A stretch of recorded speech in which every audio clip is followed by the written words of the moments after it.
Although the Galaxy S24 design rumors have been sluggish to circulate, we are now beginning to discover more about what Samsung's upcoming phone may look like. It sounds like the S24 series might follow in Apple's tracks, and depending on the model, it'll be in more ways than one, which should come as no surprise to anyone who has followed the company's design trends over the past several years. After all, Samsung has unified its design aesthetic across all phone models as of 2023, even low-end ones like the Galaxy S14. It's tough to envision a groundbreaking new design coming out the next year. This is something predicted through some renders.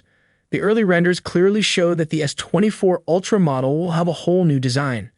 The simple one was a camera island with a main sensor larger than the others, while the other showed a back display with those camera sensors. But we recently got some renders making it clear that the S24 will be the same as the S23 series. But then what's new? There are some things we wanted and got, such as the flat display. The comment section is full of people wishing for a flatter display than a curved one. By the way, what do you guys think? Which design would be more appealing and attractive?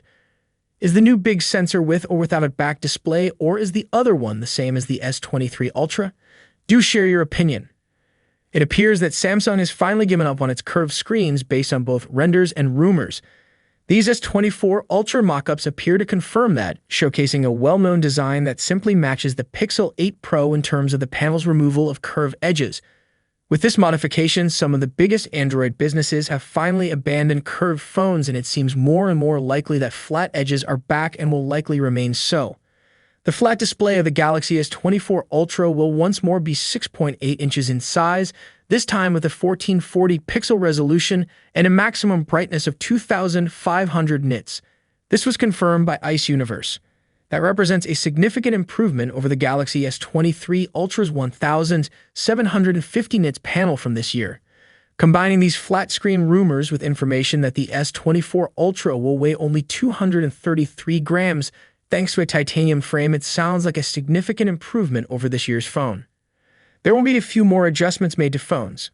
First, a major shock. Just with the Galaxy S24 Ultra, Samsung is attempting to follow Apple's lead by switching its Pro Series iPhones to titanium. Titanium might enable the phablet of 2024 to weigh less than the 234 grams that the manufacturer sent earlier in 2023. However, the standard and plus-size phones would continue to use aluminum. It's a little simpler to assume the specifications. The Galaxy S24 in the United States and other countries will probably be powered by the as-of-yet unknown Snapdragon 8 Gen 3.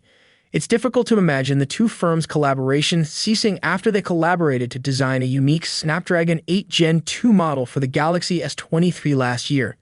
Expect these phones to have between 8GB and 12GB of RAM and a range of storage capacities, maybe reaching 2TB on the Ultra.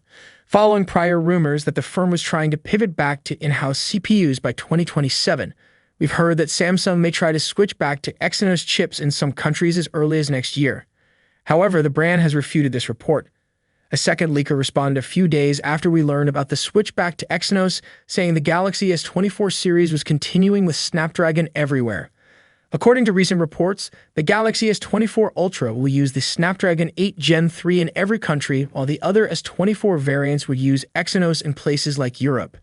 The remaining specifications appear to be a strong upgrade over the last lineup.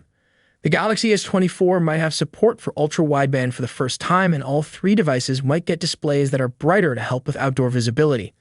Unfortunately, the same cannot be said for charging, where we anticipate that the S24 Ultra will once more have 45-watt PPS limits. In terms of software, the Galaxy S24 will come preloaded with Android 14 and either One UI 6 or One UI 6.1, both of which provide a few additional capabilities. It's a significant improvement for Samsung with new quick settings and a better default font. Although the primary camera on the Galaxy S23 Ultra had a staggering 200MP resolution, we wouldn't be surprised to see things go much further this year. Despite this, early rumors point to a little upgrade over the sensor from a year ago, maintaining the 200MP lens but enhancing the user experience on this year's phone. Even the nomenclature of the sensor is similar, HP2SX as opposed to HP2, which is found in the S23 Ultra. Let's talk about the remaining cameras and the lineup. For primary lenses, Samsung typically uses its ISO-cell sensors. For its primary 200MP camera, the Galaxy S23 Ultra, for instance, used the ISO-cell HP2. To that end, we anticipate the business will continue to use its proprietary sensors, and this time they may go beyond the primary lens. The business submitted trademark applications for ISOCELL Zoom and ISOCELL Zoom Pro in South Korea and the UK earlier this year, indicating that the brand might take the place of Sony IMX sensors in the next smartphones that feature zoom lenses. A trademark is hardly a guarantee that Samsung's upcoming smartphones will include new sensors, but what about a leak? Ice Universe, a reputable tipster, first suggested that the 10MP sensor on the Galaxy S24 Ultra's current hardware would be replaced by a 50MP 3x telephoto lens. A source claims that this sensor, which is anticipated to measure in at 1/2.52 inches at 0.7 meters, might enhance 5x photos when digitally zooming in. Although it's uncertain whether this would fall under the ISOCELL Zoom name, a more detailed shot should result. Let's talk about the price and release date. In comparison to 2022, Samsung kept its prices and release dates largely the same earlier this year. The Galaxy S23 series followed the S22's lead in having a February release date and staggered pricing: $800 for the S23, $1,000 for the S23 Plus, and $1,200 for the S23 Ultra. Our best bet is that the Galaxy S24 will do the same, albeit it's unclear. The phone market is still affected by inflation, so it's not hard to anticipate a slight price increase for any of the company's models. It appears doubtful that the launch window would change from its typical late January or early February launch period in 2024. The earliest information points to an event on January 18 with availability following 2 weeks later. What do you guys think about these rumors? Will Samsung implement such changes, or the S24 will be beyond these expectations? Even here is also another question. Will Samsung really make the S24 Ultra or just skip it and release the S25? As discussed previously in our video, Samsung registered the trademark for Galaxy S25. Like Samsung skipped S11 to S19, can this also happen with S24?